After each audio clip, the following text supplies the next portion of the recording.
Hello everyone, we are going to be continuing on with our NHL season preview series, one of 3 videos we have coming out today as we are racing against time. But of course, we are going to be talking about the Los Angeles Kings. Now before we start, please make sure to subscribe if you're new to the channel. If you're interested in hockey, if you're new to hockey, I'm hoping to do this as a career. So if you want to be here along the way, I would greatly appreciate it. Now let's get to LA. And they had a pretty successful season by just about everyone's measure as they went 44, 27, and 11. And only 5 other teams in franchise history finished with more points in a season.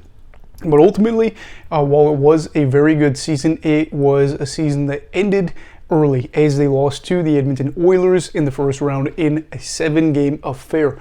But now, after that feel-good stretch is behind them, what is next for LA, and is the rebuild really over? We'll get to that as I give some storylines to follow, as well as my expectations for the team this season. So, for our first topic, we'll be talking about the new guy in town, aka Kevin Fiala. Now, Fiala was traded from Minnesota and then signed a long-term deal with his new team, and they might have just struck gold with this move. Fiala is only 25 years old and is coming off a career-best season for goals with 33, assists with 52, and of course points with 85. And while I have said it before and I'll say it again, these 3 things don't mean everything, but it does look like he could be a very big addition for the team in LA, as Anze Kopitar led the Kings in points last season with just 67. Fiala also comes over as a guy that could definitely help out the goal scoring category, as LA had a very low shooting percentage as a team, and their newest player has a shooting percentage over the past 3 seasons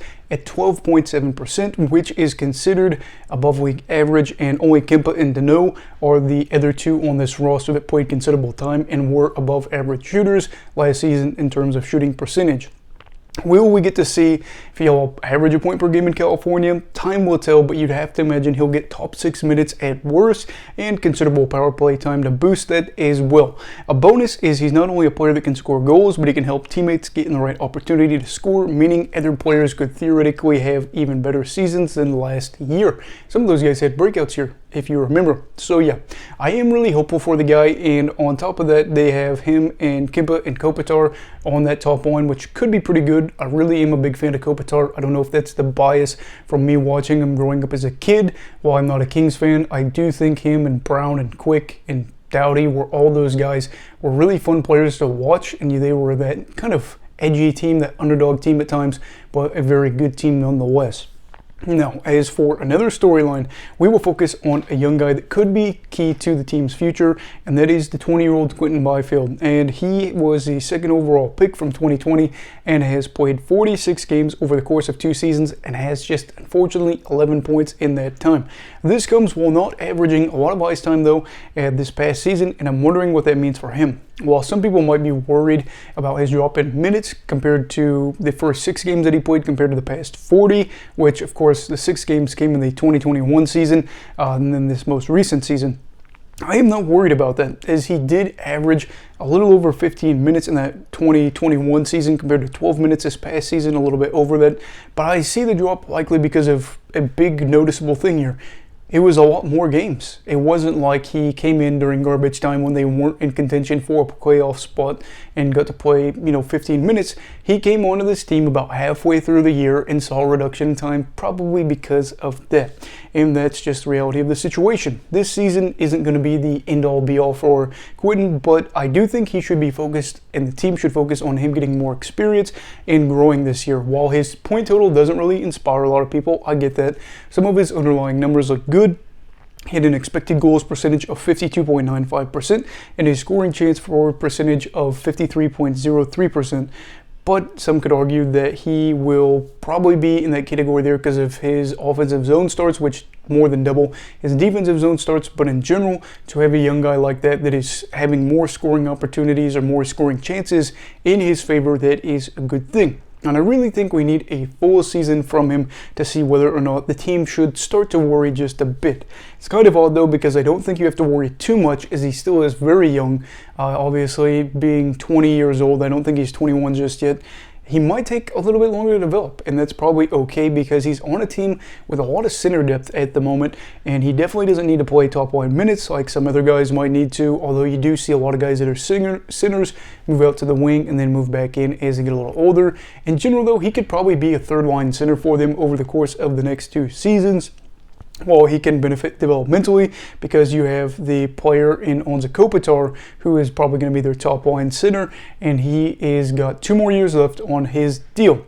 And the only thing I will say about that is you do worry a bit if Quinton is not ready to take over the reins, at least as a top 6 center, or a top 2 center I should say, in the next few years, because then if Kopitar retires or goes somewhere else, that's when you start to worry just a little bit, because then you're forcing him in a situation he might not be ready for, even though he was drafted high up in the draft. But for now, I'm okay with him playing on that third line to develop chemistry with former player, or fellow young player, I should say, Arthur Kaliev, who is an Uzbekistani-born player who just turned 21 a few months ago and is a former second-round pick for the team, who also has a chance to stay around for a while.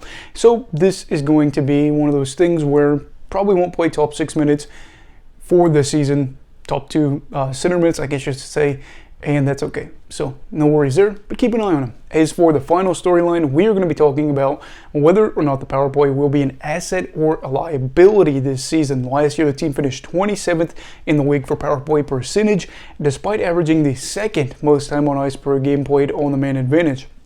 That's a problem. Yes, you might be able to say, well, they were a man up, so maybe they weren't getting scored on as much, but in general, the power play is supposed to be a good thing for your team, and this was not really a big case for them, as they were in a good spot to get a lot of minutes, but they just scored the 28th fewest goals for per 60 in the league in this time.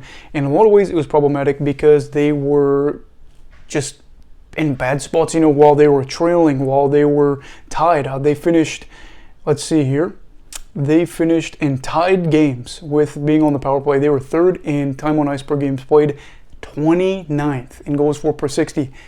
That's the thing. If you have that many minutes to play in a tied game, or whatever the situation may be, you're playing a lot of minutes on the power play tied, and you're not taking advantage of that, that's concerning, and that just really stinks, because you want to take advantage of that.